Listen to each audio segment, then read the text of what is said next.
droits, nous n'avons pas de devoirs. La reconnaissance, la gratitude, ça fait partie de la foi, frères et sœurs.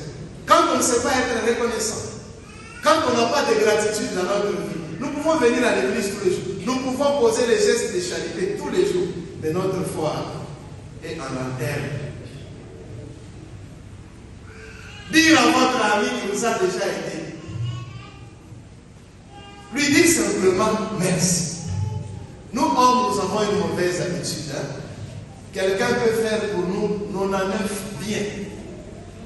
Il suffit qu'un jour, il pose un geste qui n'est pas bon.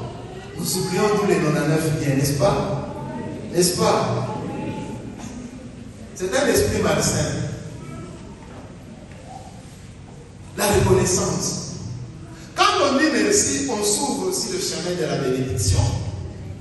Quand vous dites merci au Seigneur, soyez rassurés qu'il va davantage vous bénir. La foi.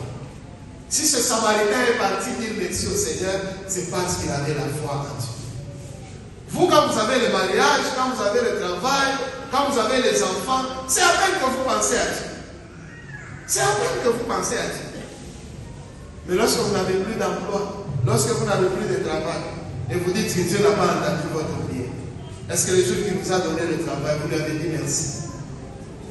Le jour qui vous a donné le mariage, êtes-vous venu lui dire merci? Nous aimons une chose et son contraire. Nous aimons que Dieu puisse nous bénir alors que nos vies à nous-mêmes refusent la bénédiction de Dieu. La foi, c'est aussi la reconnaissance. La foi, c'est reconnaître le bien, le bienfait dont nous sommes bénéficiaires, et de la part de Dieu, et de la part de Dieu. Dans l'évangile de ce jour, le Seigneur nous invite aussi à partir de nos petits groupes, de nos particularismes, de nos groupes ethniques, tribaux. Le Seigneur nous invite à les abandonner. Jésus est passé à côté. Jésus savait qu'il avait affaire à un Samaritain et à 9 Juifs comme lui. Voilà pourquoi il pose le bien. C'est celui-là qui est considéré comme païen qui vient lui dire merci. Alors, même à l'église, nous avons les pros, les anti. À l'église, on doit être tous pros de Jésus. Qu'est-ce que nous venons suivre à l'église? Jésus. Alors, nous devons être tous pro-Jésus. Ils étaient au nombre de 10, ils ont tous crié sur Jésus. Mais c'est un seul qui a été sauvé. C'est un seul qui est parti dire merci. Souvent, vous vous cantonnez inutilement dans vos petits groupes. Vous pensez avoir réussi en appartenant à tel ou tel autre groupe. On vous le refuse.